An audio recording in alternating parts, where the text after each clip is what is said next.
Douglas MacArthur and Jonathan Wainwright. Family Feud, A Tale of Two Generals.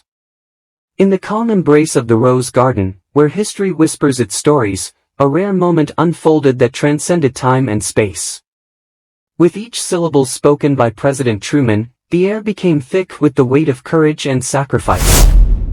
Here stood General Wainwright, a titan of resilience, as the Medal of Honor was placed on his breast, a sign of his unyielding valor in the thick of war. As the sun danced on the petals and the breeze whispered of a nation's appreciation, the legacy of the last combat general was inscribed into the annals of valor, a beacon of inspiration for future generations. It is frequently observed that the dynamics of parenthood change when one goes from having one child to having two or more. The position of parent suddenly widens to include that of a referee. Sibling rivalries occur as a prevalent thread in America's veteran households, just as they do in any other family context. The phrase, brotherhood, which is commonly linked with military service, has connotations that go far beyond simple friendship.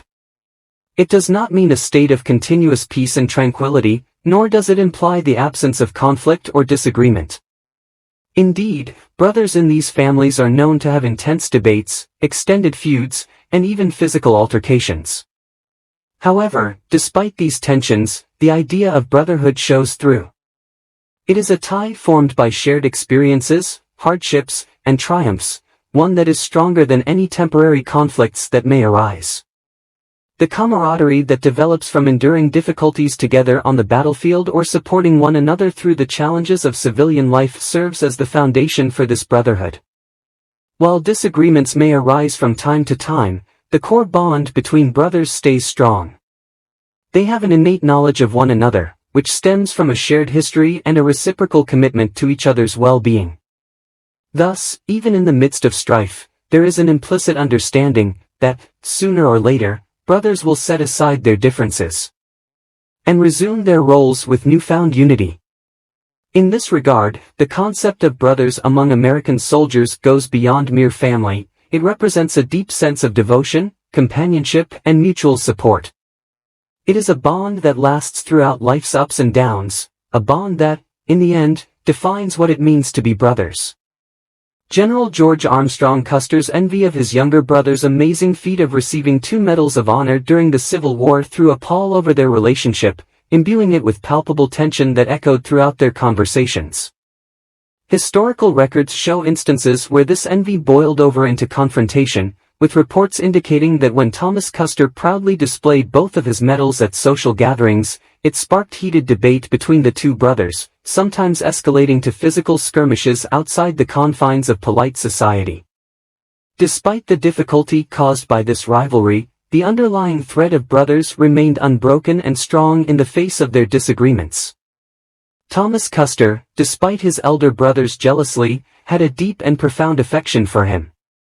This love overcame fleeting disagreements and simmering resentments, forming a bond that could withstand the test of time and circumstance. As they explored the rough terrain of the western frontier together, participating in multiple military campaigns, their fraternal bond grew stronger, tempered by the flames of shared struggle and adversity. Their trip culminated in the fatal Battle of the Little Bighorn, where they stood shoulder to shoulder, committed to duty and loyal to one another. In a dramatic and terrible twist of fate, the Custer brothers died together on the battlefield, their lives interwoven in a final testimony to brotherhood's eternal force.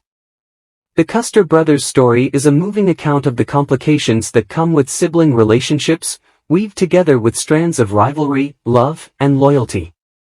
Through the turbulent currents of history, their story stands as a tribute to the unbreakable spirit of brotherhood, which transcends even the darkest chapters of human struggle and war.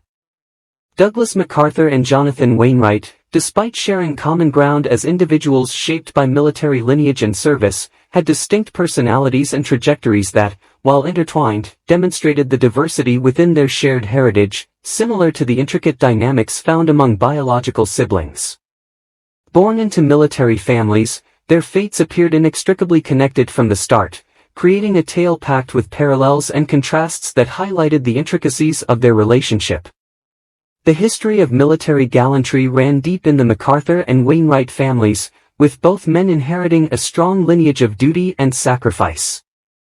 MacArthur's father, Arthur, was a decorated Civil War hero who received the prestigious Medal of Honor, while Wainwright's father forged his own path as a career officer, at times serving under Arthur MacArthur's command, establishing a familial connection that went beyond mere coincidence.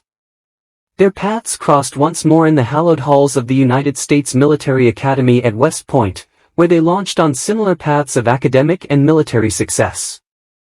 In 1903, Douglas MacArthur emerged as the valedictorian of his class, a testament to his academic prowess and leadership potential. 3 years later, Jonathan Wainwright advanced to the apex of West Point's hierarchy, attaining the renowned distinction of First Cadet Captain, which reflects his natural leadership talents and impeccable character. The crucible of World War I served as the backdrop for their destiny to intersect once more, but in different ways that reflected their respective talents and proclivities. MacArthur, known for his strategic vision and battlefield ability, took charge of the 84th Infantry Brigade, where he demonstrated unrivaled gallantry, winning the Distinguished Service Medal and 6 Silver Stars. Wainwright's wartime duty shifted to staff duties, where his shrewd logistical prowess and unflinching dedication to the welfare of frontline troops garnered him great respect and praise, culminating in the award of the Distinguished Service Medal. Beyond the awards and distinctions, MacArthur and Wainwright's friendship was defined by a camaraderie formed through shared experiences and mutual respect. Their friendship, similar to that of brothers-in-arms, went beyond the confines of professional affiliation, anchored in a common dedication to duty, honor, and service to country. In essence, Douglas MacArthur and Jonathan Wainwright's connected experiences serve as a poignant reminder of the complexities of human relationships, where parallels and contrasts converge to form a tapestry of shared heritage and individuality. Through their common legacy of military service and sacrifice, they demonstrate the enduring bonds of brotherhood formed in the crucible of combat, leaving an indelible mark on military history and inspiring future generations. In the annals of military history, the convergence of Douglas MacArthur and Jonathan Wainwright, both distinguished generals in the United States Army, against the turbulent backdrop of the Pacific Theater during World War II, represents a compelling narrative of courage, sacrifice, and the complexities of brotherhood in the face of adversity.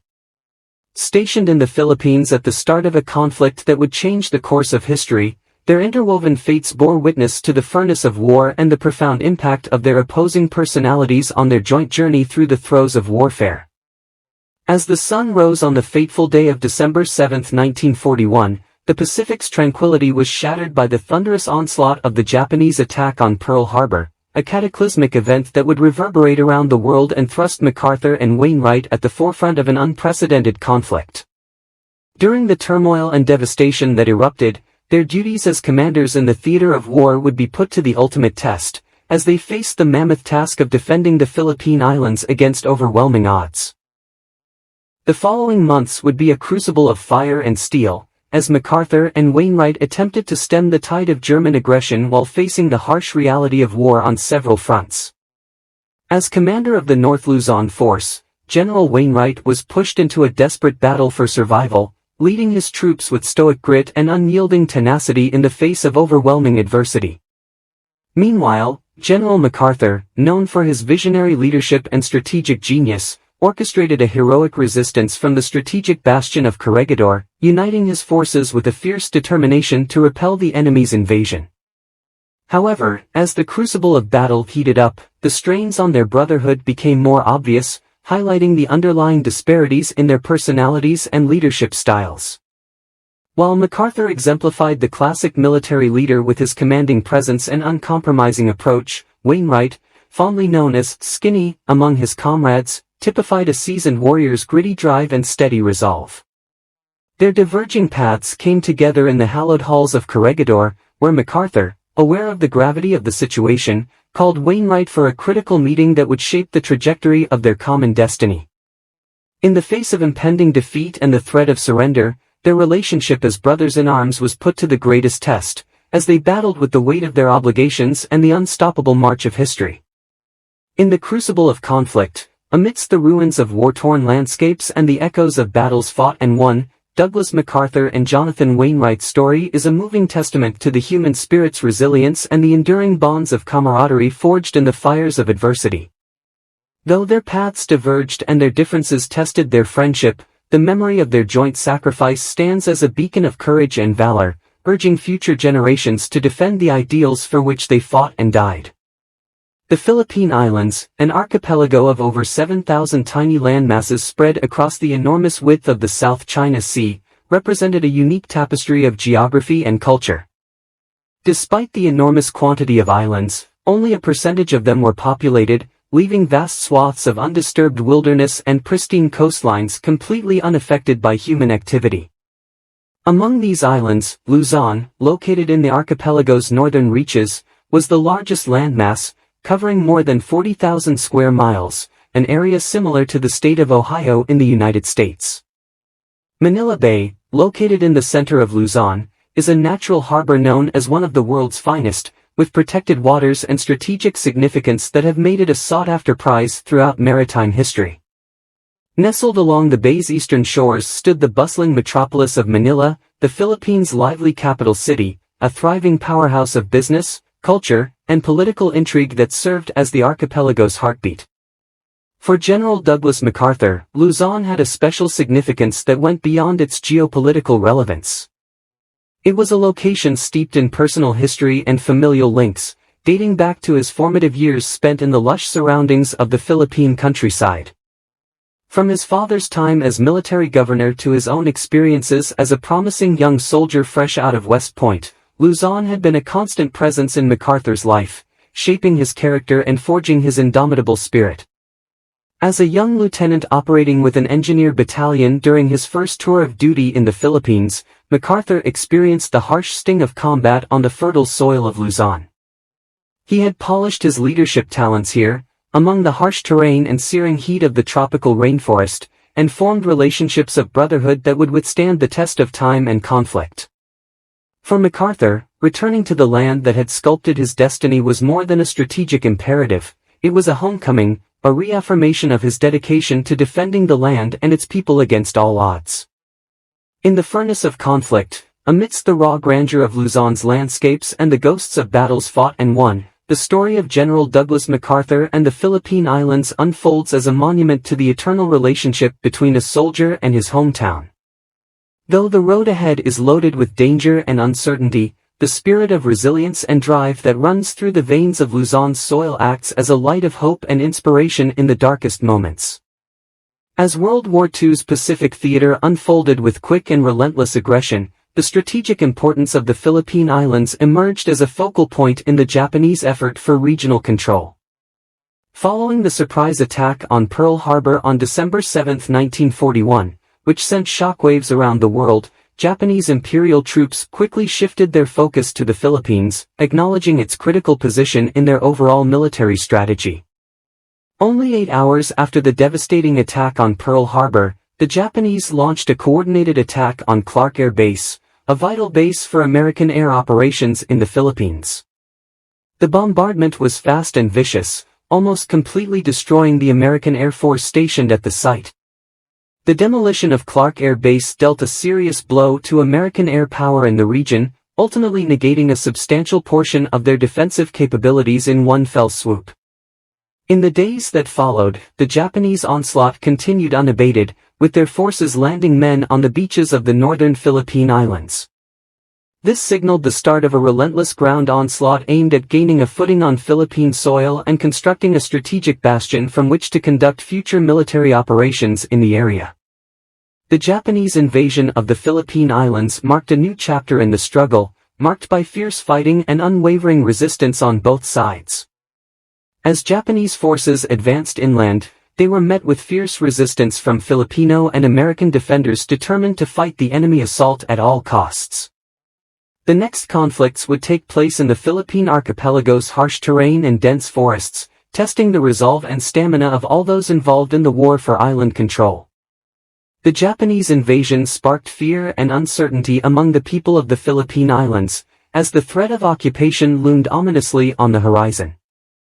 Caught in the crossfire of competing powers, citizens were thrown into the center of a horrific battle, their lives irreversibly transformed by the ravages of war and the harsh reality of occupation. In the furnace of strife, among the turmoil and carnage of battle, the fate of the Philippine Islands was in the balance. As Japanese forces tightened their grasp on the archipelago, Filipino and American defenders' courage and determination would be tested to the limit, as they battled valiantly to protect their homes and preserve the spirit of freedom in the face of overwhelming odds. The Japanese drive for control of the Pacific had set the setting for a long and costly conflict, with the destiny of the Philippine Islands serving as a microcosm of the greater geopolitical interests at risk in the battle zone. As the struggle intensified, the courage and sacrifice of those who defended the islands would serve as a tribute to the undying spirit of resistance in the face of tyranny and persecution. War Plan Orange No. 3.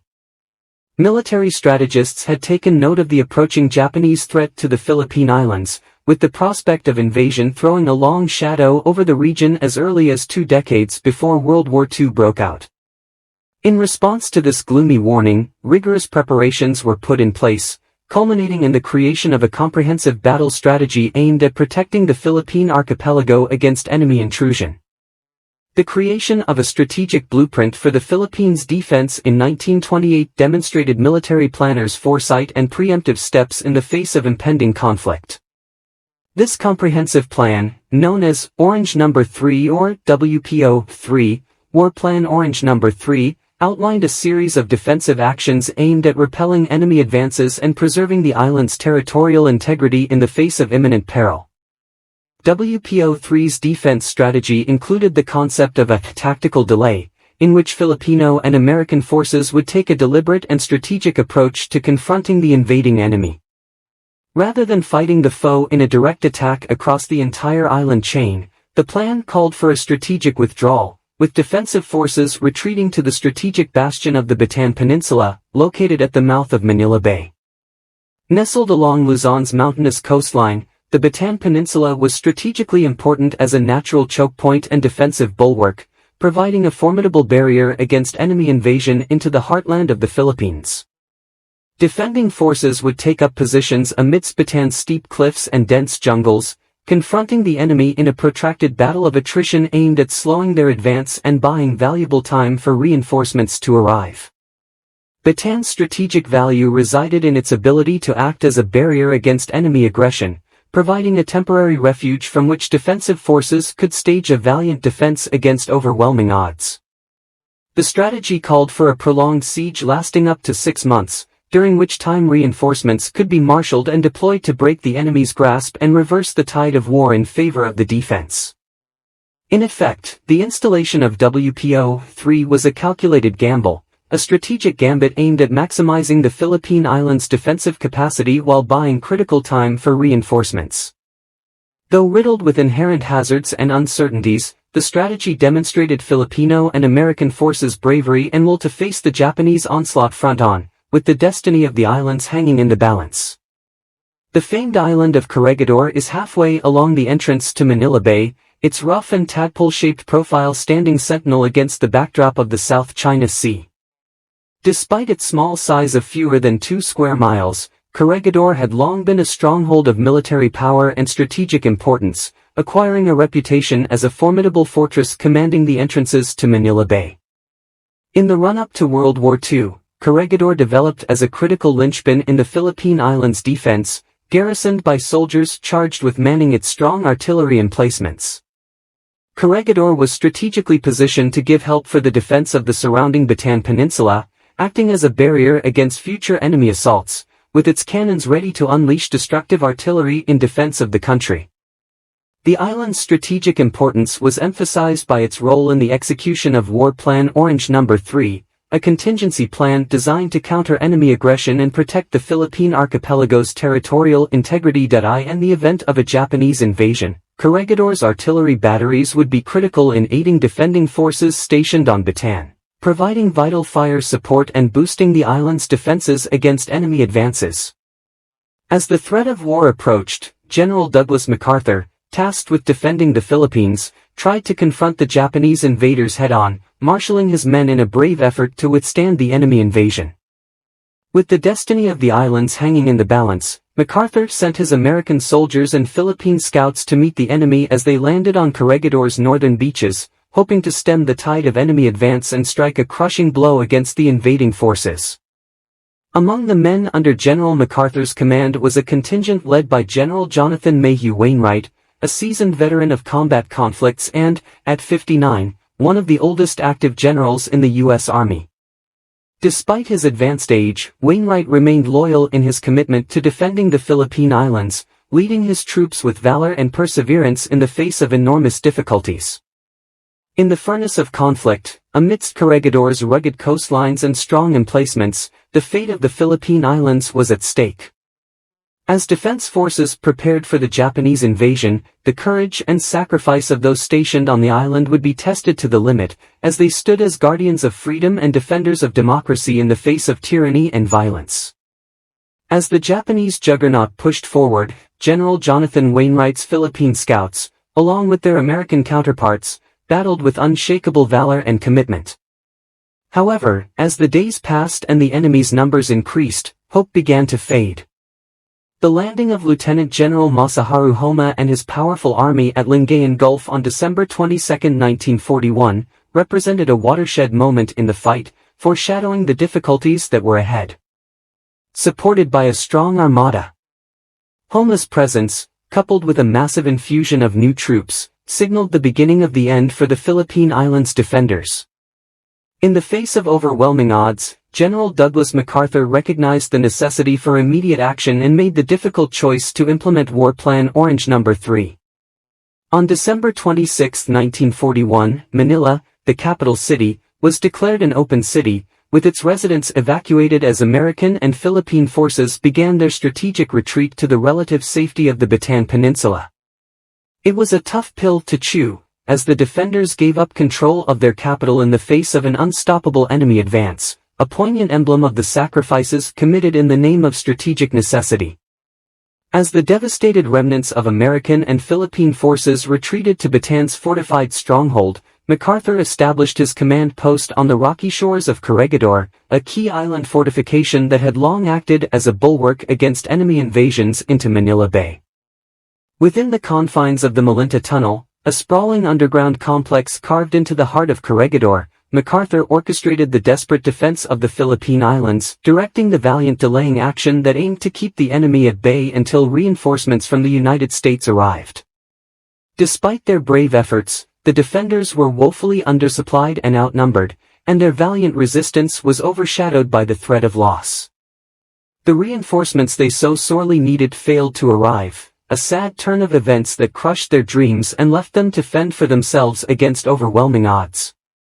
In the heat of combat, amid the thunderous roar of cannon and the acrid stink of gunpowder, the defenders of the Philippine Islands fought a desperate war for survival. Though their efforts were eventually unsuccessful, their heroism and sacrifice are remembered in history as a testament to the unbreakable spirit of resistance in the face of tyranny and persecution. Their legacy serves as a heartbreaking reminder of the human cost of conflict and the ongoing price of freedom, urging future generations to cherish their memory and uphold the values for which they fought and died. War Plan ABC 1. 10 months before the disastrous attack on Pearl Harbor, military strategists from the United States and Britain met to draft a comprehensive battle strategy aimed at resolving the emerging threats posed by the Axis powers. This strategic design, known as ABC-1, established a framework for coordinated military action in the event of hostilities breaking out on many fronts, involving both the Germans in Europe and the Japanese in the Pacific. The ABC-1 agreement stated that in the event of a two-front conflict, with engagements taking place simultaneously in Europe and the Pacific, the Allied powers would prioritize Europe's defense, focusing the majority of their military resources and manpower on confronting Axis forces on the European continent.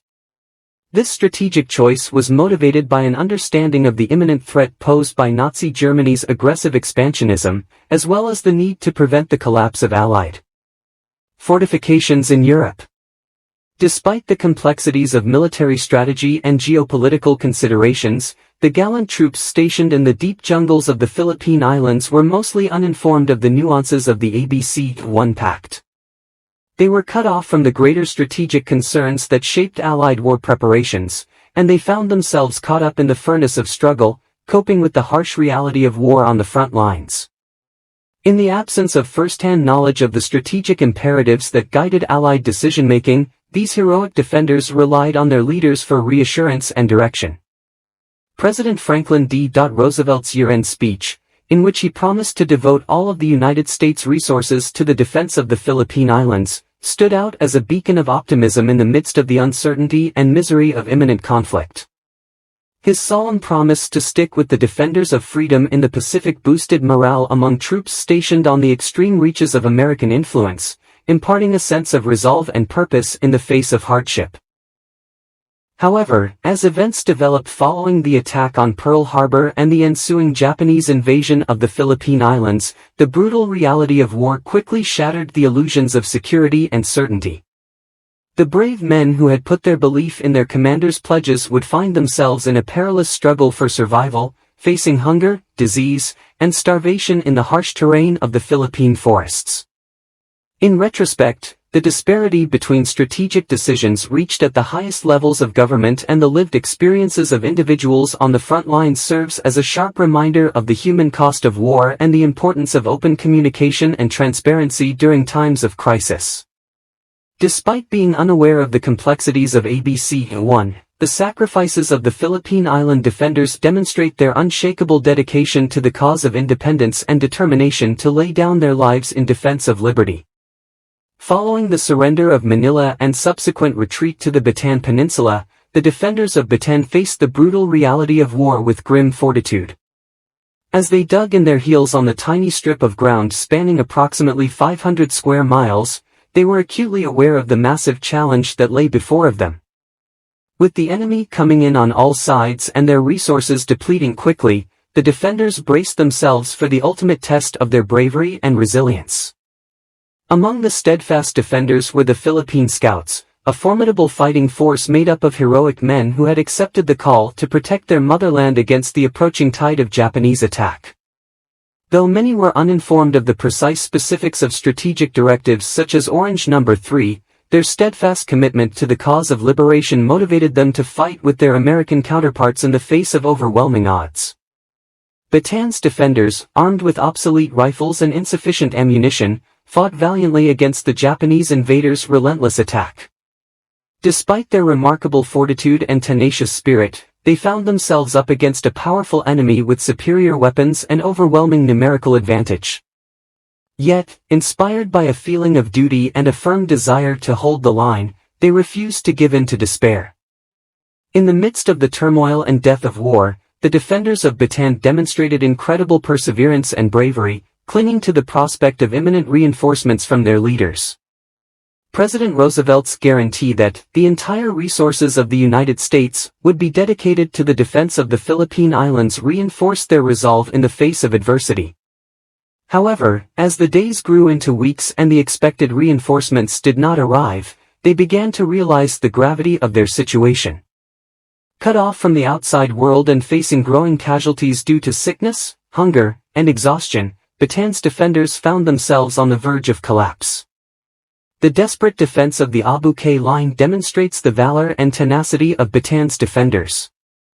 Despite being outnumbered and outgunned, they held over against the Japanese onslaught for a grueling 12 days, buying valuable time for their compatriots and inspiring hope despite the looming darkness of hopelessness. However, with the arrival of further Japanese soldiers on February 8, 1942, the defenders of Bataan knew that their prospects for relief were futile. As the threat of defeat loomed wider on the horizon, they realized they had been abandoned, forced to fend for themselves against unfathomable odds. The courageous defense of Bataan will be remembered as a tribute to the unwavering spirit of resistance in the face of tyranny and injustice. Though their sacrifice was ultimately in vain, the defenders of Bataan will be remembered for their bravery, sacrifice, and unflinching dedication to the cause of independence.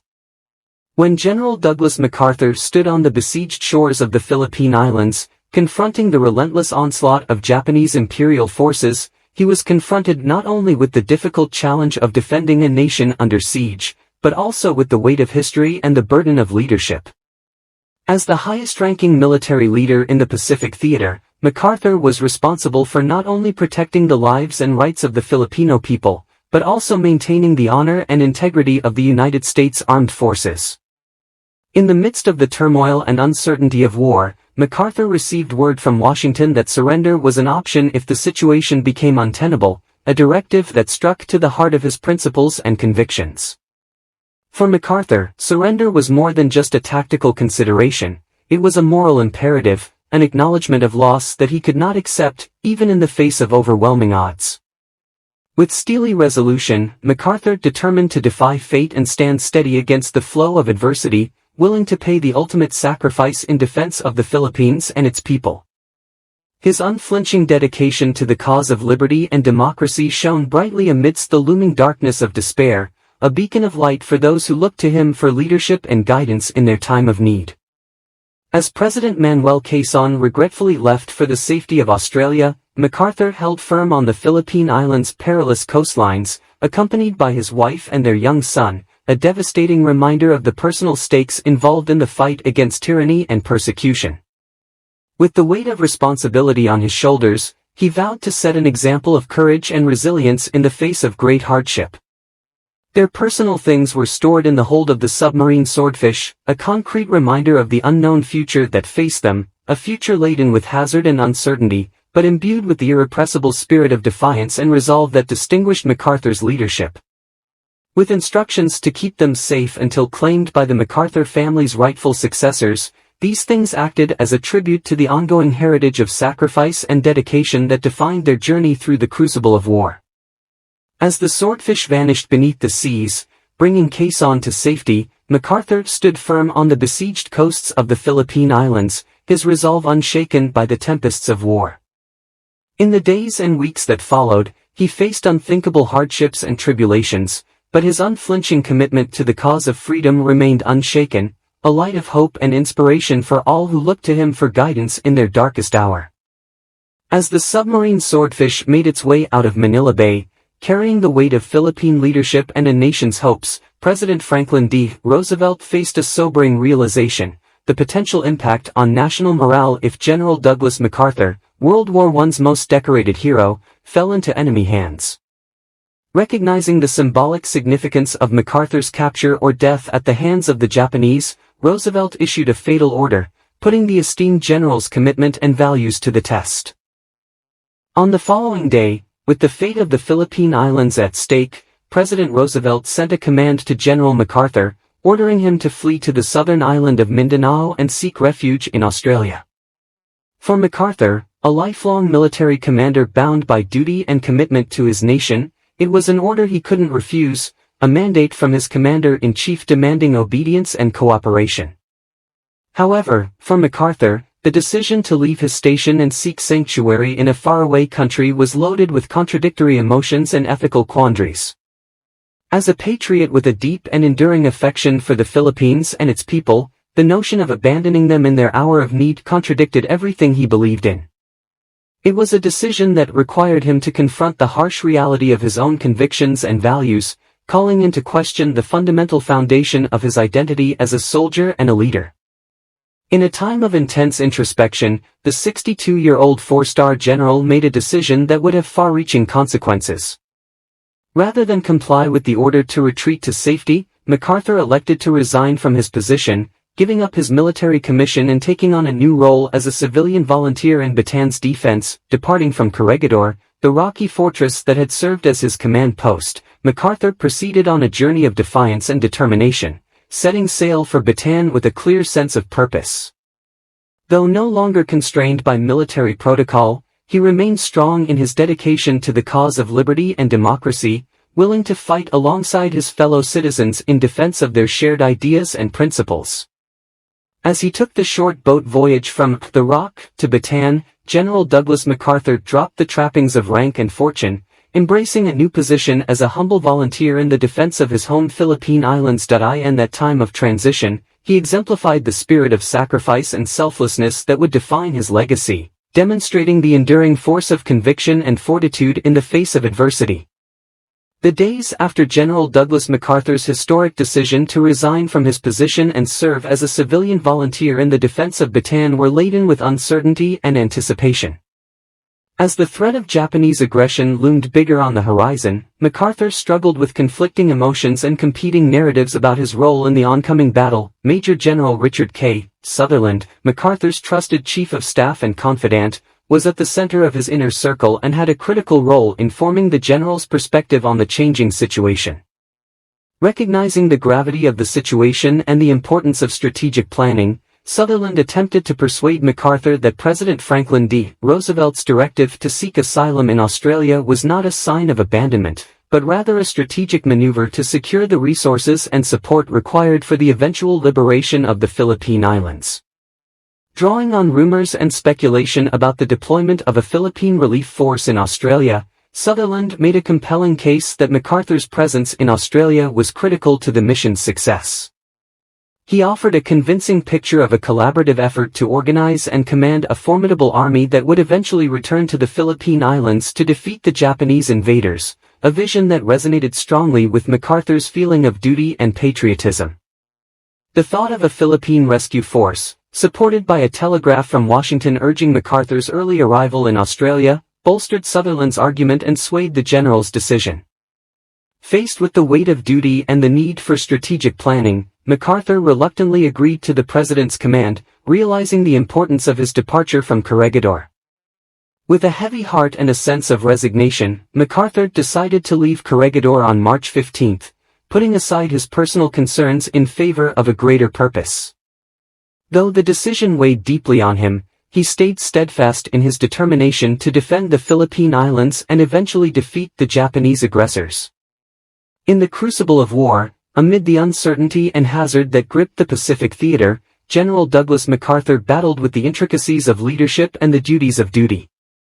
Guided by the counsel of his trusted advisors and the imperatives of strategic planning, he started on a trip that would test his mettle and define his legacy, a journey driven by a firm belief in the rightness of his cause and a commitment to see it through to completion. As the moon shed its ethereal glow over the seas of Luzon, Lieutenant John Bulkeley and his brave crew began on a treacherous journey into enemy territory, their PT boats slashing through the inky darkness with stealth and resolve. General Douglas MacArthur and his family's life hung in the balance as they traveled the dangerous waters of the South China Sea, eluding enemy patrols and braving the perils of the open ocean. General MacArthur's stakes could not have been higher. Lieutenant Bulkeley and his courageous crew were now in charge of directing the defense of the Philippine Islands, which was a heavy duty. As they navigated the convoluted passages of enemy-infested seas, every minute was laden with stress and uncertainty, with every sound posing a threat. Despite the tangible tension and apprehension that permeated the night, there was a sense of calm resolve, a steely desire to defy the odds and surmount the daunting difficulties that lied ahead. For MacArthur, the thought of escape meant not just a chance of life, but also a ray of optimism in the face of almost insurmountable odds. As the hours passed, Bulkeley and his men pressed on, their senses acutely aware of the ever-present potential of detection. With each passing second, the weight of responsibility weighed heavily on them, a subtle reminder of the lives entrusted to their care and the severity of the job they had undertaken. Against all chances, Lieutenant Bulkeley and his PT boats escaped detection, using a combination of skill, cunning, and sheer tenacity. They triumphed against seemingly impossible circumstances, safely transporting General MacArthur and his family to the shores of Australia, a light of hope in the middle of war's darkness. General MacArthur saw his successful escape from Corregidor as not only a personal achievement, but also a watershed point in history.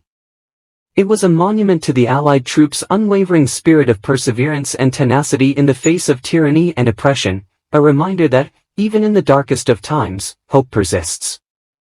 As the first light of morning rose over the horizon, throwing golden rays across the coasts of Australia, General MacArthur was on the verge of a new chapter in his illustrious career. Despite the trials and sufferings that lay ahead, he approached the future with courage and conviction, knowing that, in the furnace of war, the human spirit is capable of overcoming even the most formidable of challenges. As the days became into weeks and the defenders of the Philippine Islands confronted the brutal reality of their predicament, a sense of sorrow and despair crept over their struggling forces. Despite their brave efforts and unflinching resolve, the lack of promised reinforcements placed doubt on their once steadfast faith in their commander's pledges. With each passing day, the steady drumbeat of Japanese propaganda served as a stark reminder of their isolation and vulnerability, planting seeds of doubt and discontent among their ranks. The weight of duty weighed hard on General Douglas MacArthur's shoulders as he dealt with the sad truth that the brutal realities of war had rendered the United States' promises of relief meaningless. Despite his best efforts to boost his troops' morale and instill hope in their hearts, the prospect of oncoming defeat loomed big on the horizon, throwing a pall of uncertainty over the beleaguered defenders.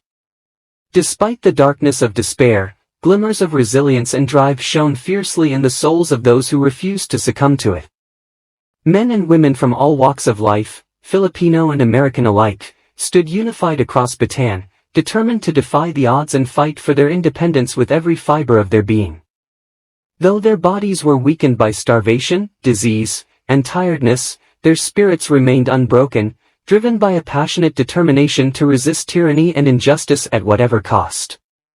In the face of enormous adversity, the defenders of the Philippine Islands found courage in the bonds of camaraderie and solidarity that bonded them together as comrades in arms.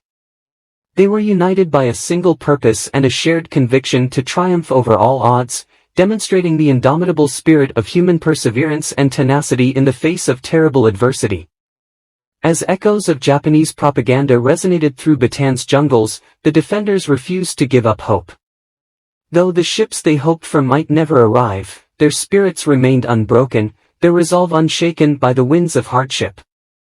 In the crucible of war, victory is determined not by the size of the fleet or the might of the armada, but by the tenacious spirit of those who refuse to submit to the darkness, choosing instead to fight on, undeterred and unyielding, until the end. March 11, 1942.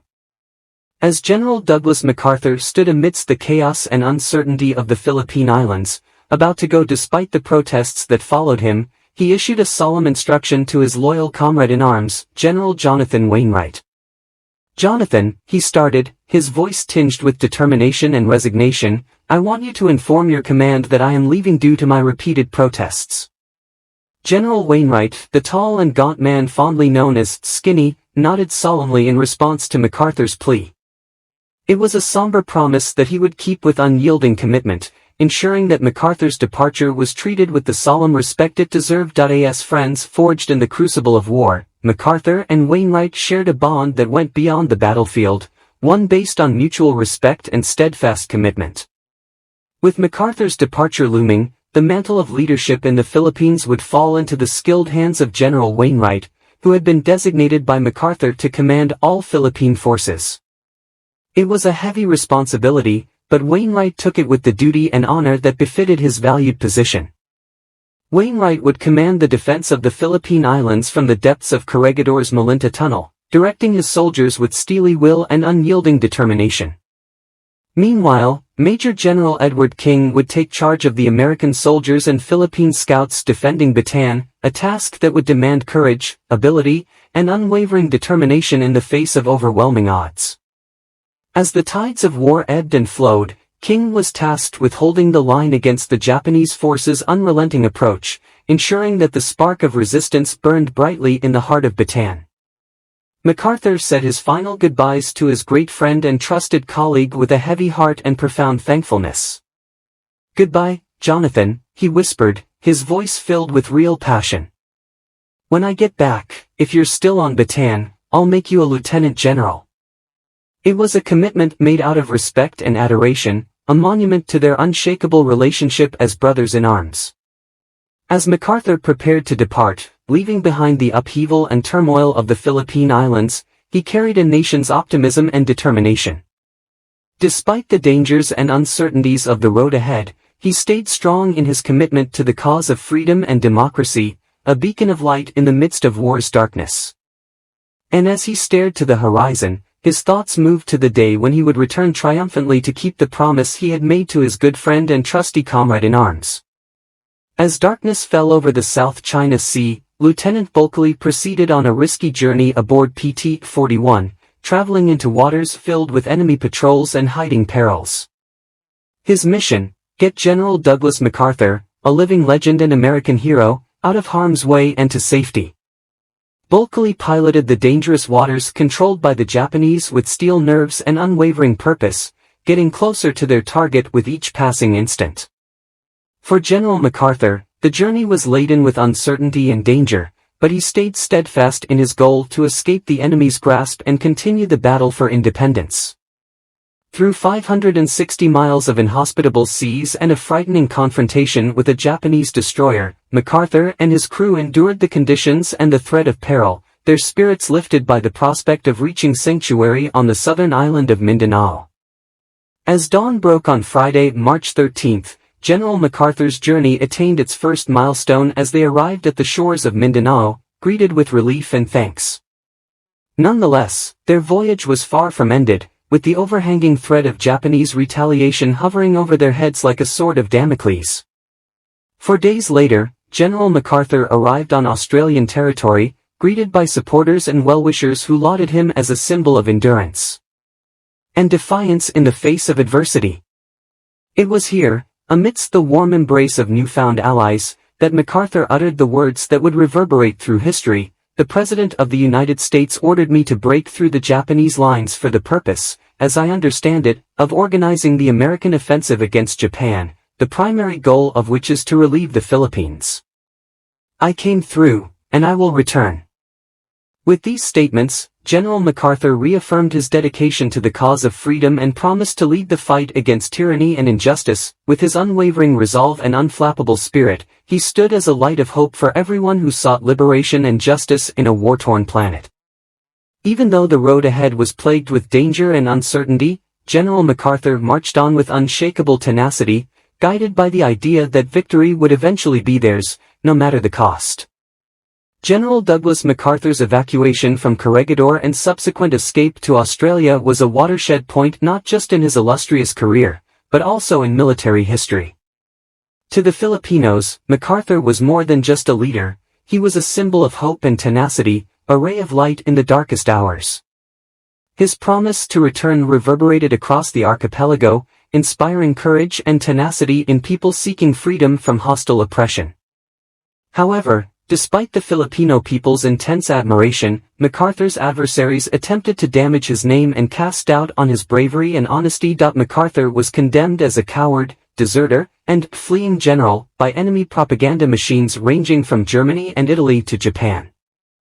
These negative depictions aimed to damage his reputation and reduce his standing as a military leader of unequaled distinction.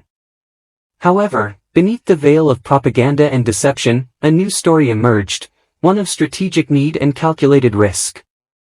General MacArthur's evacuation from Corregidor was not an act of cowardice, but rather a strategic move organized by President Franklin D. Roosevelt personally. Concerned about the probable impact of MacArthur's death or capture on American public morale, particularly during the critical first year of the war, Roosevelt made the tough choice to order MacArthur's departure from the Philippines. To counter the enemy's crafty propaganda, General George C. Marshall, Chief of Staff of the United States Army, offered a radical solution: award MacArthur the Medal of Honor, the country's highest military honor. Recognizing the symbolic significance of such a gesture, President Roosevelt immediately consented, and General Douglas MacArthur received the Medal of Honor on June 30, 1942, during a historic ceremony in Australia. This coveted prize not only recognized MacArthur's heroism and leadership, but also paid tribute to a great family legacy. Arthur and Douglas MacArthur became the only father and son combo in history to receive the Medal of Honor, demonstrating their generations-long dedication to duty, honor, and country. In awarding this medal on General MacArthur, the United States wished to demonstrate its unflinching support for one of its most distinguished military leaders while also countering the poisonous propaganda of its enemies. It was a vote of confidence in MacArthur's leadership and a testament to the eternal tie between a nation and its chosen champions, men like Douglas MacArthur, who rose to meet the challenges of their time with courage, conviction, and unwavering resolve. The issue over General Douglas MacArthur's Medal of Honor definitely elicits strong feelings and passionate arguments from both sides. While some argue that the award was a political ploy, others believe it was a well-deserved recognition of MacArthur's long record of fighting bravery and valor. To truly comprehend the nuances of this dispute, one must first analyze MacArthur's illustrious military career and the circumstances surrounding his award of the Medal of Honor. Douglas MacArthur displayed an extraordinary capacity for bravery and leadership from the start of his military career. His first engagements with the Philippine outlaws following his graduation from West Point demonstrated his fortitude and determination in the face of hardship.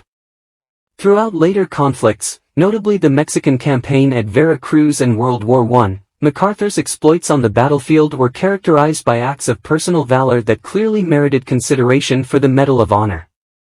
However, the lack of such acknowledgement for MacArthur's previous actions raises concerns about the political processes at work within the military establishment.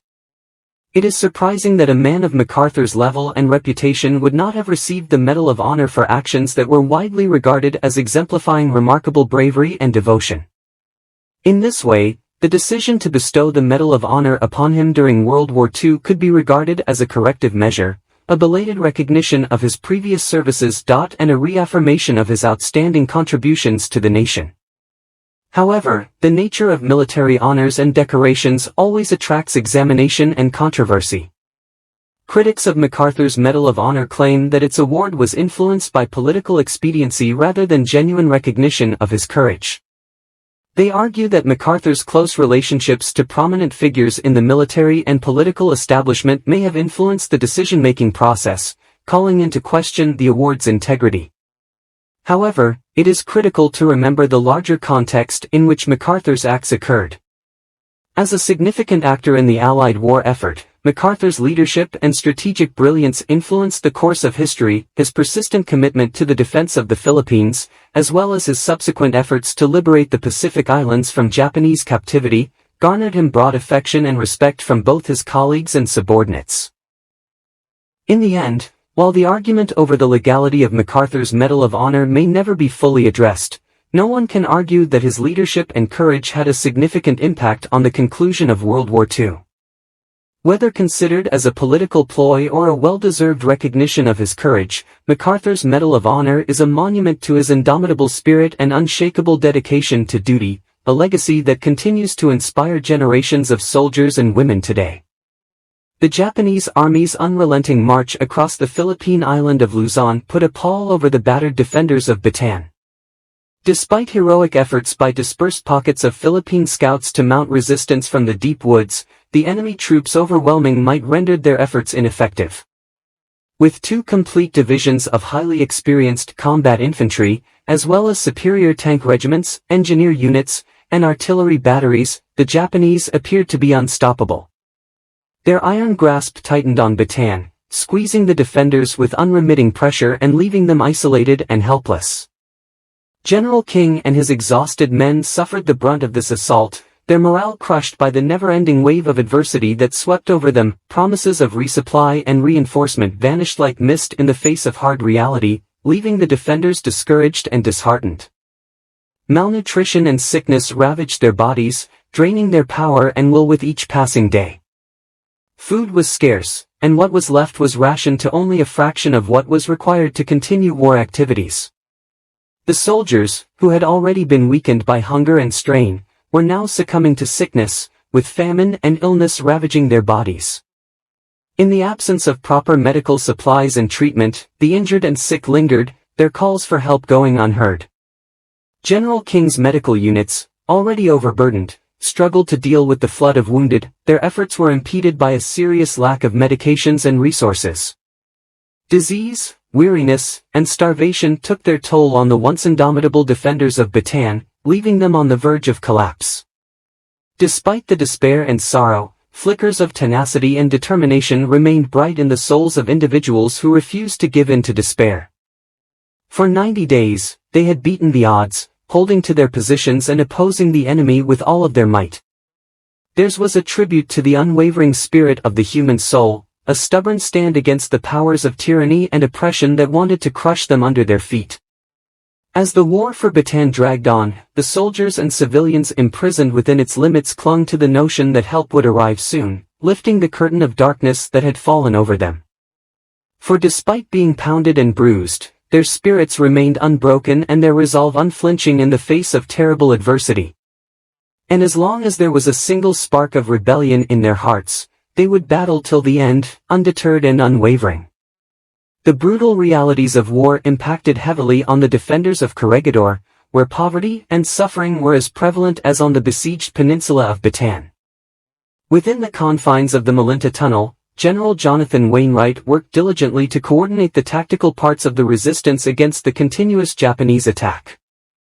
Unlike his counterpart, General MacArthur, who rarely ventured outside the safety of the tunnel, General Wainwright, sometimes known as Skinny, made numerous treks to the besieged peninsula, eager to personally assess the situation and boost the morale of his suffering men. In the months running up to his ascension to command of all forces in the Philippines, Wainwright had established himself not merely as a good leader, but also as a fearless warrior who led from the front. As commander of the Philippine Scouts in I Corps, he had stood shoulder to shoulder with his soldiers, sharing their difficulties and dangers as they fought the enemy with unrelenting determination. Wainwright had met the enemy's rage head-on, facing enemy fire and witnessing his comrades' sacrifices firsthand. Unlike some commanders who sought to remain protected from the terrible reality of war, Wainwright chose to stand among his men in the heat of battle rather than retreat to the rear echelons. His desire to lead by example, to partake in his troops' perils and hardships, earned him the respect and admiration of those he commanded. To them, he was more than simply a leader. He was a fellow soldier, a comrade in arms who earned his stripes through valiant and selfless actions.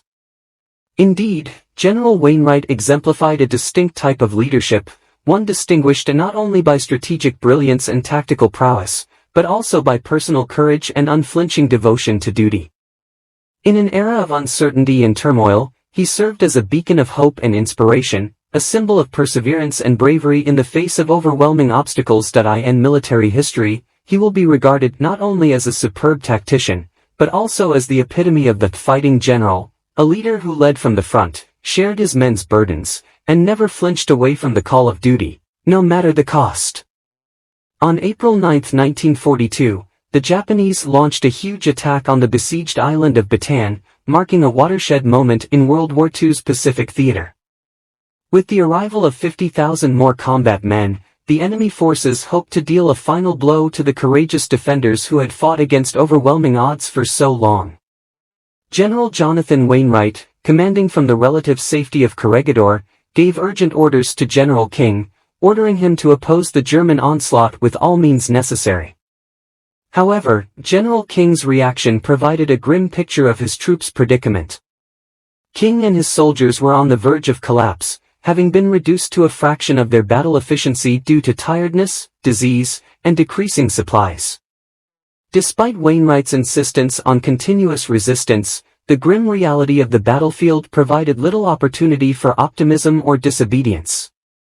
The idea of staging an effective counterattack against the new Japanese invasion became increasingly unlikely, if not impossible. With less than 2 days' worth of rations left and his men incapacitated by tiredness, General King was forced to make a difficult decision due to illness. Further resistance would result in the indiscriminate killing of his already reduced army, condemning his soldiers to a fate worse than death. Recognizing the hopelessness of continued resistance in the face of overwhelming odds, King made the tough decision to surrender, ending the valiant defense of Bataan. The fall of Bataan was a catastrophic blow for the Allied forces in the Pacific, forcing thousands of gallant soldiers, both Filipino and American, to lay down their guns and surrender to the enemy. Despite the despair and sorrow, the spirit of defiance and perseverance prevailed, demonstrating the tenacious human spirit in the face of tragedy. Though Bataan had fallen, the spark of hope remained in the hearts of those who refused to succumb to despair, their bravery and sacrifice standing as a beacon of inspiration for future generations to come. As the sun sank over Bataan's shattered shores, the memory of their brave stand would live on as a memorial to those who fought and died for freedom and democracy. The Bataan Death March. The Bataan Death March is one of the most iconic tragedies of World War II, a bleak episode in history that serves as a sharp reminder of the depths of human depravity as well as the human spirit's resilience. For the tens of thousands of Filipino and American prisoners of war who endured its atrocities, the march was a descent into hell, a nightmare ordeal defined by terrible cruelty, misery, and death. Following Batan's surrender on April 9, 1942, the Japanese forces immediately began putting their prisoners to a cruel and demeaning march from Mariveles to Camp O'Donnell. Assembled near the southern city of Mariveles, prisoners, already debilitated by months of brutal fighting, malnutrition and sickness, were herded together under the captors' careful gaze. They were packed into cramped boxcars and taken to San Fernando, where they would continue their tortuous trip on foot. The march itself covered 55 kilometers in rough terrain, with captives forced to endure sweltering heat, scorching sun, and terrible physical labor. Many died as a result of weariness, dehydration, and sickness while being bound by their captors and refused access to food, drink, and medical attention. Those who hesitated or fell behind were brutally beaten, bayoneted, or even executed by their Japanese guards. 4. For the captives, the march was a daily nightmare, a never-ending barrage of misery and sorrow that tested their fortitude and questioned their desire to live. Many collapsed from tiredness or injuries, and their remains were left to rot on the roadside as the march continued. Others, driven insane by hunger and thirst, used drastic means to quench their thirst or relieve their pain, such as drinking from filthy puddles or scavenging for food scraps. Acts of heroism, compassion, and unity erupted amid the chaos and misery, serving as testaments to the resilient human spirit in the face of adversity. Prisoners helped and cared for one another, sharing what little food and water they had and offering words of encouragement and comfort in the darkest hours. Despite the immense odds heaped against them, they refused to give up, clinging to the dream of survival and eventual liberty. As the survivors staggered into Camp O'Donnell, they witnessed the full horror of the march, unimaginable misery and death that would haunt them for the rest of their lives. Despite the damage, they discovered strength in unity and fortitude in the face of hardship, forming relationships that would last long after the war was over. Though the wounds of the Bataan Death March would never completely heal, the survivors emerged as living testaments to the victory of the human spirit over the forces of darkness. Indeed, the horror of the Bataan Death March was not limited to a single event, but rather occurred across a series of marches spanning several weeks, each marked by unimaginable pain and death. From the moment of surrender on April 9, 1942, to April 24 of that year, a never-ending procession of American and Filipino prisoners of war embarked on the perilous journey to Camp O'Donnell, a journey that claimed thousands of lives and left an indelible mark on the collective memory of those who survived. The sheer size of the death marches was startling, with tens of thousands of inmates having to face the arduous journey under the watchful eyes of their Japanese captors. Over the course of 5 to 10 days, the captives marched for miles on end, their bodies worn out by the unrelenting pace and harsh weather. Many people died as a result of dehydration, malnutrition, and sickness after being bound by their captors and refused access to food, drink, and medical attention. The death toll from the marches was astounding, with estimates indicating that up to 1 in every 4 of Batan's 80,000 defenders died throughout the ordeal. The march turned into a terrifying gauntlet of agony and despair, with inmates exposed to unspeakable acts of violence and brutality at the hands of their captors. Those who stumbled or fell behind were beaten, bayoneted, or summarily executed, their remains left to rot by the highway as a cruel reminder to others. Despite the tragedy and bloodshed, acts of heroism, compassion, and unity occurred, demonstrating the human spirit's tenacity in the face of terrible adversity. Prisoners helped and cared for one another, sharing what little food and water they had and offering words of encouragement and comfort in the darkest hours that in the face of enormous difficulties, they held on to the dream of survival and eventual liberation, gaining strength from their links of brotherhood and solidarity. The Bataan Death March's influence stretches far beyond those dreadful days, serving as a striking reminder of the crimes committed during World War II, as well as the enduring heroism and tenacity of individuals who faced its horrors.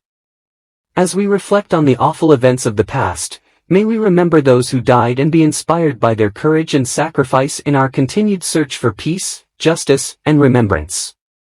As the siege of Corregidor continued, the defenders faced incredible sufferings and privations. They were cut off from the rest of the world and subjected to incessant shelling and air and sea attacks.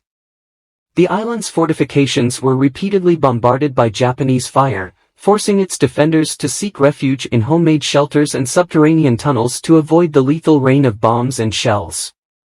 Despite the overwhelming odds, Corregidor's defenders refused to give up hope. They found strength in their sense of duty, commitment to one another, and unflinching determination to follow the principles of honor and sacrifice.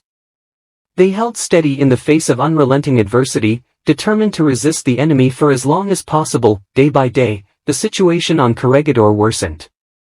Food and water grew increasingly scarce, and medical supplies reached dangerously low levels. Disease and starvation weakened the defenders' bodies and sapped their power. Even in the face of such dreadful conditions, they stayed steadfast in their determination to defend their island castle until the last man. Despite their gallant efforts, the defenders of Corregidor were unable to hold out forever. On May 6, 1942, after nearly a month of relentless shelling and siege, General Wainwright took the tough decision to hand over the island to the Japanese. With their ammo exhausted and their fortifications failing, the defenders put down their arms and raised the white surrender flag, effectively ending one of World War II's most courageous and horrific chapters. The surrender of Corregidor marked the end of months of brave fight and sacrifice in the face of overwhelming odds. Despite being beaten on the battlefield, the defenders of Corregidor emerged as heroes, their bravery and sacrifice immortalized in history. Their legacy is one of courage, resilience, and steadfast devotion to duty, demonstrating the human spirit's ability to endure and conquer even the most difficult challenges. In the days running up to the surrender, General Wainwright faced an impossible situation. As commanding officer, he carried the responsibility for his men's lives, knowing that their endurance had run out. Despite their undying valor and devotion, the defenders of Corregidor were unable to repel the invading troops' persistent assault. The hard reality of their predicament prompted General Wainwright to face a painful truth: without the possibility of relief or reinforcements, further resistance would result in unnecessary loss of life and misery. General Wainwright's choice to surrender exhibited both sympathy for his troops and a strong sense of loyalty to his country. Though he made the decision with a heavy heart, he saw that it was the only way to save his soldiers greater agony and maintain their dignity in the face of overwhelming odds. His statement to President Roosevelt demonstrated the depth of his sadness and the earnestness with which he pledged to put an end to his troops' senseless sacrifice. General Wainwright prepared to meet with the Japanese commander with mixed feelings of sadness and pride. Sorrow for his men's loss and suffering, but also pride in their unflinching fortitude and tenacity in the face of tragedy. Despite the crushing weight of defeat, their spirit remained unbroken, demonstrating the indomitable human spirit in the face of adversity. The surrender of Corregidor signaled the end of a brave but ultimately futile defense, but it also represented the undying courage and sacrifice of those who fought against overwhelming odds. General Wainwright's choice to surrender was based on compassion and pragmatism in the face of untenable circumstances. His actions assured that the defenders of Corregidor would be remembered as heroes who faced adversity with courage and dignity, encouraging future generations to never forget their sacrifice. Goodbye, Mr. President. On that fateful day, May 6, 1942, at noon, General Jonathan M. Wainwright made the painful decision to surrender to Japanese General Homa. Wainwright felt a tremendous sense of defeat in that mournful moment, mirroring the feelings of another prominent military leader, General Robert E. Lee, who famously surrendered at Appomattox during the American Civil War. Reflecting on this watershed event in history, Wainwright stated, "Suddenly, I knew how Lee felt after Appomattox." The surrender of Corregidor signaled the end of a heroic but ultimately futile defense and the start of a new chapter of imprisonment and humiliation for the defeated defenders. Unlike those on Bataan, who underwent the infamous Death March, the Corregidor defenders were transported across the water to Manila, where they were exposed to greater humiliation and degradation at the hands of their captors. As a last humiliation, General Wainwright was forced to march through the ranks of his vanquished soldiers, symbolizing Japanese superiority and the Allied forces' total loss. Despite their wounds, sicknesses, and broken spirits, Corregidor soldiers summoned the last remnants of their courage and dignity to stand up as their beloved general went among them. It was a moving and melancholy occasion, a final show of respect and camaraderie for the man who had guided them through the worst hours of battle as the last of the fighting generals. For General Wainwright and his men, the capitulation and subsequent capture marked the tragic end of their brave effort to hold Corregidor against overwhelming odds. Despite defeat, their fortitude and resilience remained unwavering, demonstrating the enduring spirit of individuals who refused to give up their dignity and honor in the face of adversity. During the tumult of war and the aftermath of defeat, General MacArthur's objections to General Wainwright's proposed Medal of Respect illustrated the complexity of military leadership and respect and recognition in times of crisis. His stance demonstrated a genuine sense of responsibility and a dedication to upholding the highest ideals of valor and leadership in the military. General MacArthur's objections were not motivated by personal enmity or anger toward General Wainwright, rather, they sprang from his unshakable commitment to the principles of military excellence and the acknowledgement of true valor.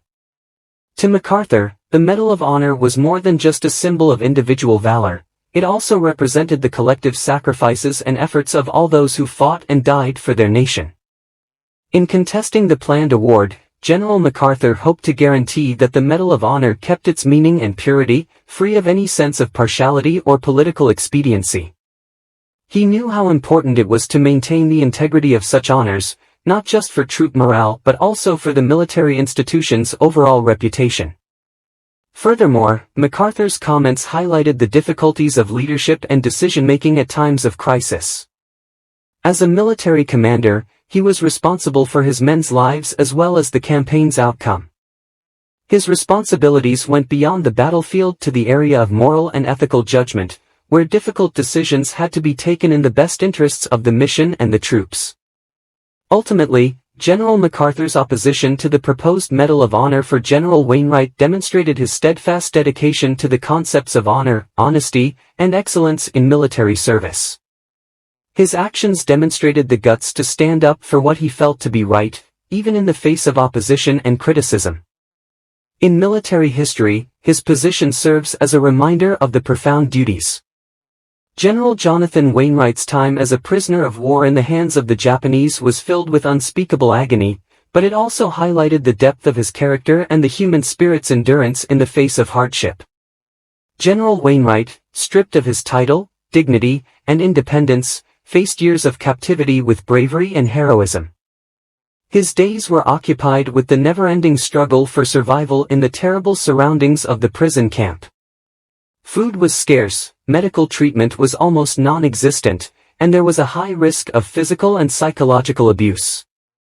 Despite the immense odds piled against him, Wainwright refused to give up, depending on his inner strength and desire to persevere. In the midst of his captivity, General Wainwright found solace in the connections of camaraderie formed with his fellow captives. They discussed the collective miseries of their incarceration, offering each other support, encouragement, and hope during the darkest periods. Their tenacity and togetherness demonstrated the human potential for compassion and camaraderie even in the most difficult circumstances. Throughout his imprisonment, General Wainwright held on to a flickering spark of hope, fueled by the conviction that one day he would be reunited with his loved ones and restored to freedom. Despite the uncertainty of his fate, he remained determined to survive, pulling strength from the memories of his family, comrades, and his commitment to his country.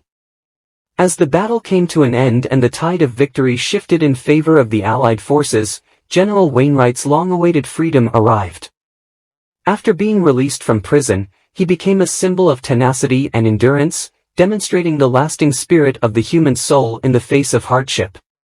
General Jonathan Wainwright's experience stands out in history as a poignant reminder of the sacrifices made by numerous people who faced the horrors of war and captivity. His story is a monument to the indomitable human spirit, providing hope and inspiration for future generations. On October 25, 1944, the shores of Leyte witnessed a historic occurrence when General Douglas MacArthur, with unflinching determination, waded ashore to proclaim to the people of the Philippines, "I have returned." This significant declaration signaled the start of a key chapter in World War II's Pacific theater, demonstrating the Allied forces' unwavering resolve to liberating the Philippines from Japanese rule. Despite MacArthur's victorious return, the path to victory in the Pacific would be difficult, with the Allied forces facing over a year of persistent and punishing combat. The subsequent battles would exact a high toll in terms of lives lost and sacrifices made as Allied troops launched furious campaigns against tenacious Japanese resistance across the enormous span of the Pacific Islands. Then, on August 6, 1945, the first atomic bomb was dropped on Hiroshima, Japan, changing the course of history forever. The deadly impact of this unique weapon of mass destruction sent shockwaves around the world, permanently altering the mechanics of battle and ushering in a new era of nuclear warfare. Just 3 days later, on August 9, 1945, a second atomic bomb was dropped on the city of Nagasaki, significantly intensifying the scale of carnage, increasing Japan's urgency to terminate the conflict. The immense devastation caused by these disastrous strikes forced the Japanese government to consider the possibility of capitulation. On August 14, 1945, the Japanese government announced its decision to surrender, signifying the end of hostilities and the start of a new period of peace in the Pacific. The stage was set for the closing chapter of World War II as the formal surrender ceremony was planned. Against this historic setting, General MacArthur came up as a towering figure of leadership and statesmanship, ready to preside over the momentous signing of the surrender documents in Tokyo Harbor on September 2, 1945. With grave resolve, he represented the United States and its allies in accepting Japan's unconditional surrender, bringing an end to one of history's most terrible conflicts.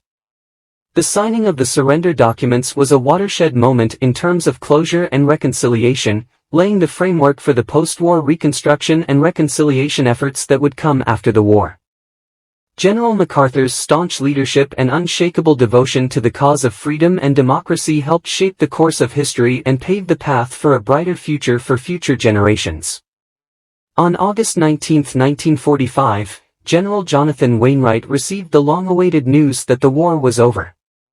After more than 3 years of captivity, deprivation, and misery at the hands of his Japanese captors, he was finally going home. The possibility of freedom struck him with a range of feelings, from relief to bewilderment, as he considered leaving his prison camp and rejoining with loved ones. His road to freedom began with a flight to Yokohama, where he arrived on August 31, looking exhausted and emaciated from years of misery.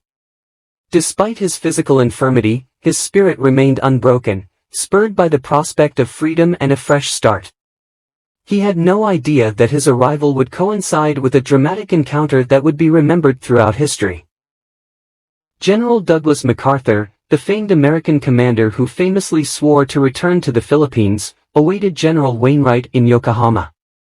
Their reunion was charged with tremendous importance, representing the convergence of two separate paths, one of imprisonment and fortitude, the other of liberation and triumph.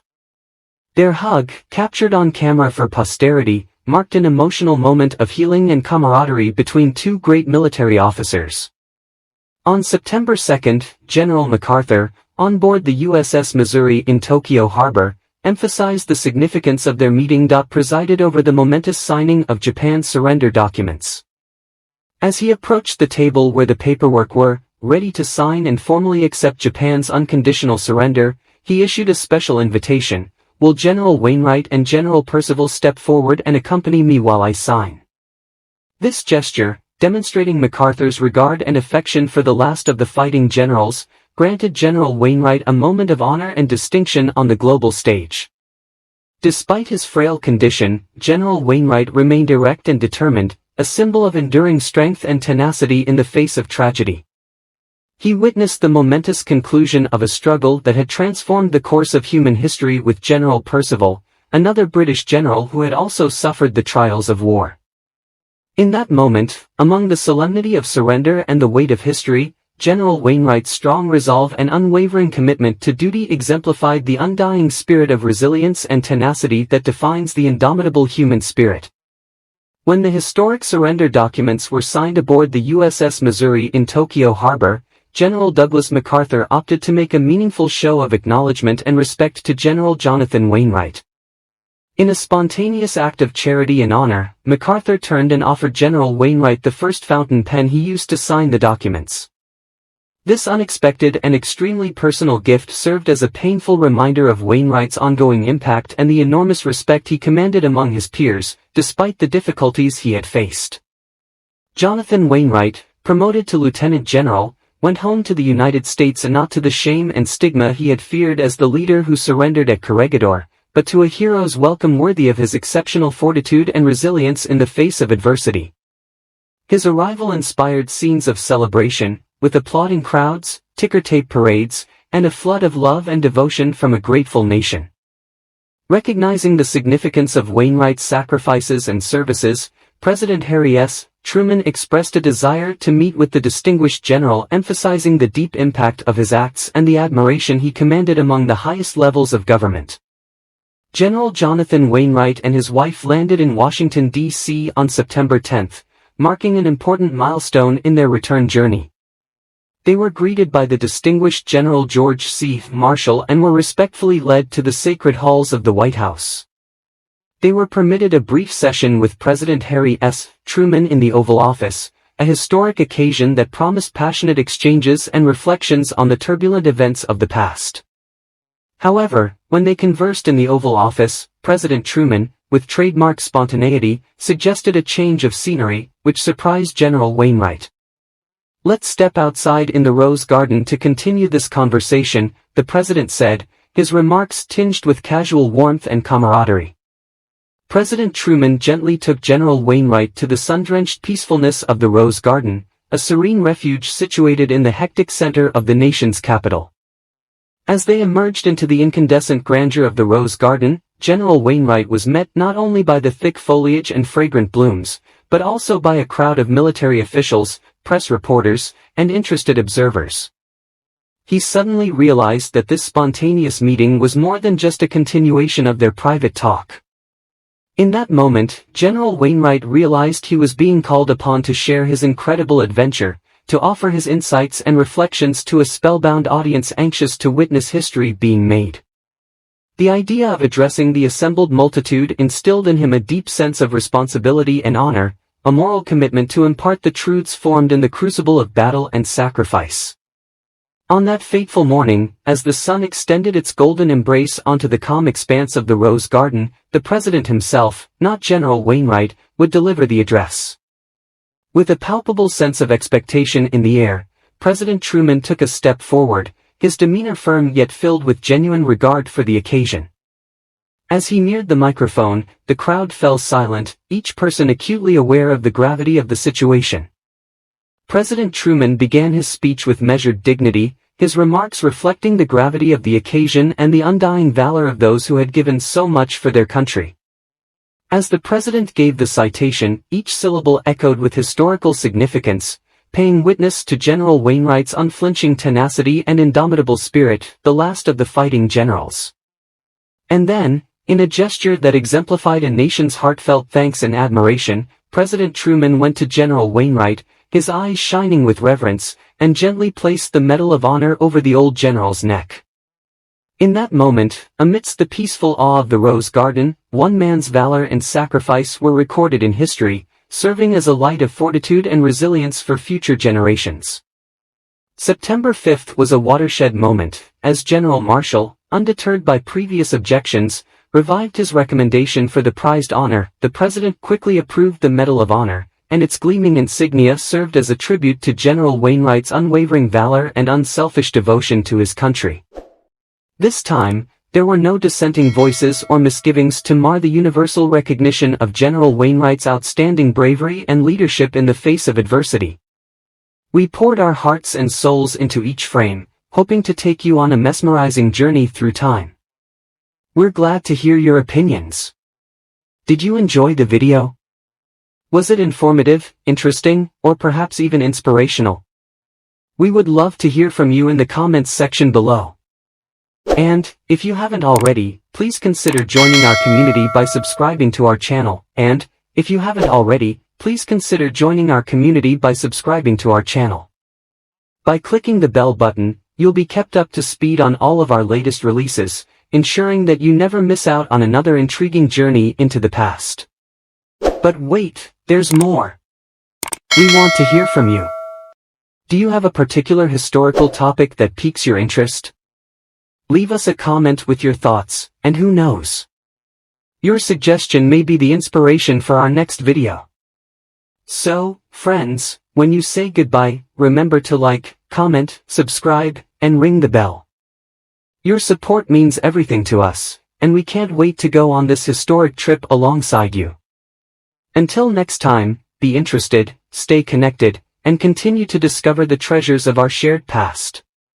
Cheers!